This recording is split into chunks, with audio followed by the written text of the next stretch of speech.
শুভেচ্ছা সবাইকে। কয়েকদিন ধরে একটি বিষয় বারবার বলে আসছে যে সাধারণ মানুষের মুক্তি আসলে কোথায়। আমরা আশা করেছিলাম যে লুটেরা ফ্যাসিস্ট সরকারকে পতন ঘটানো হয়েছে রক্তাক্ত জুলাই বিপ্লবের মাধ্যমে। তো সাধারণ মানুষ এবার নিঃশ্বাস ফেলার সুযোগ পাবে। তারা তাদের নিজেদের আয়ের মধ্যে, সাধ্যের মধ্যে তারা বেঁচে থাকার একটা সুযোগ পাবে। তার মানে হচ্ছে ঘুরে ফিরে অন্য কোনো কিছু না। আমাদের দেশের অন্তত ৯৯% মানুষ দুবেলা দুমুঠো খাওয়া, ভালোভাবে চলা, নিরাপত্তায় থাকা, তাদের ছেলে মেয়ে নিয়ে হাসি খুশি থাকা, এটাই প্রত্যাশা করে।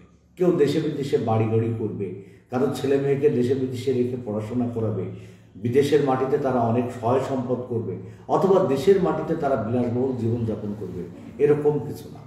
তাহলে শতকরা ৯৯% লোক যখন এই প্রত্যাশা করে যে তারা গায়ে গতরে খেটে, তারা সর্বোচ্চ পরিশ্রম করে, তারা শুধু খেয়ে পরে একটু ভালোভাবে থাকা, সেই নিশ্চয়তা আমরা মনে করেছিলাম যে দেশের মানুষের বা আমাদের এই দেশীয় যে সম্পদ, সেটার যদি বৈষম্য না থাকে, সুষম বন্টন হয়, তাহলে এটা সম্ভব। এটা সবাই বলবে।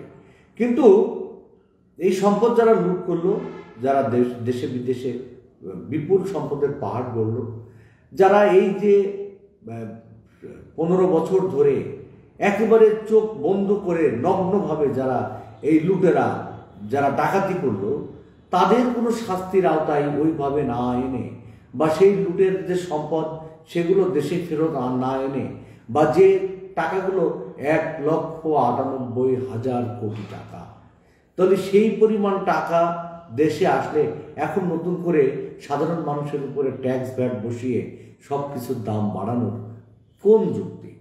তাহলে কি হলো? দেশের অর্থনীতি এখন একটা ভয়ানক চাপের মধ্যে আছে। সব জিনিসপত্রের দাম বেড়ে যাচ্ছে। এরকম সময়ে সরকার তার নিজস্ব কাঠামো, সরকারি কর্মকর্তা যারা আছে, তাদের বাঁচানোর জন্য মহার্ঘ ভাতা চালু করলেন।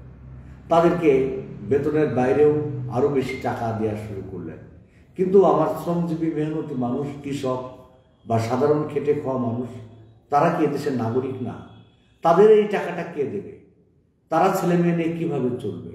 এই কথার কোনো উত্তর নাই, কেউ কিছু বলছেন না।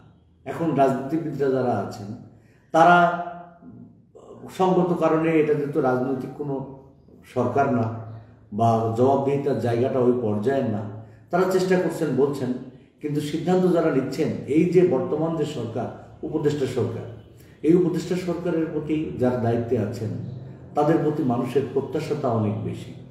এবং সবাই পরীক্ষিত সৎ মানুষ বা ভালো মানুষ, তারাই এই বর্তমান সরকারের দায়িত্বে আছেন। কিন্তু তাদের কাজকর্ম যা হচ্ছে, একটা ভালো কাজ হচ্ছে না। বিশেষ করে এই যে ট্যাক্স ভ্যাট বাড়ানো, মানুষকে একটা ভয়ানক রকমের বিপদের মধ্যে ফেলা, মূল্যস্ফীতি বাড়িয়ে জিনিসপত্রের দাম আবার আকাশচুম্বী করা, কোনো কিছু নিয়ন্ত্রণ না রাখা, মানুষের সাধারণ চলাফেরার নিশ্চয়তা না থাকা, এবং কোথাও এই রাজনীতি বলেন, সাধারণ পথঘাট বলেন, ব্যবসা বাণিজ্য বলেন, এবং প্রশাসন বলেন, এক ধরনের স্থবিরতা, একটা গোপনীয় একটা আতঙ্ক। এটা এই যে একটা ধূম্র জাল, মানুষ তার নিশ্চয়তা না পাওয়া বা নিরাপত্তা বোধ না করা, তাহলে এইটা এরকম একটা সময় কিন্তু খুবই একটা বড় ধরনের চাপ অনুভব করছে সবাই। কেউ কিছু করতে চাচ্ছে না, মানে সাহস পাচ্ছে না।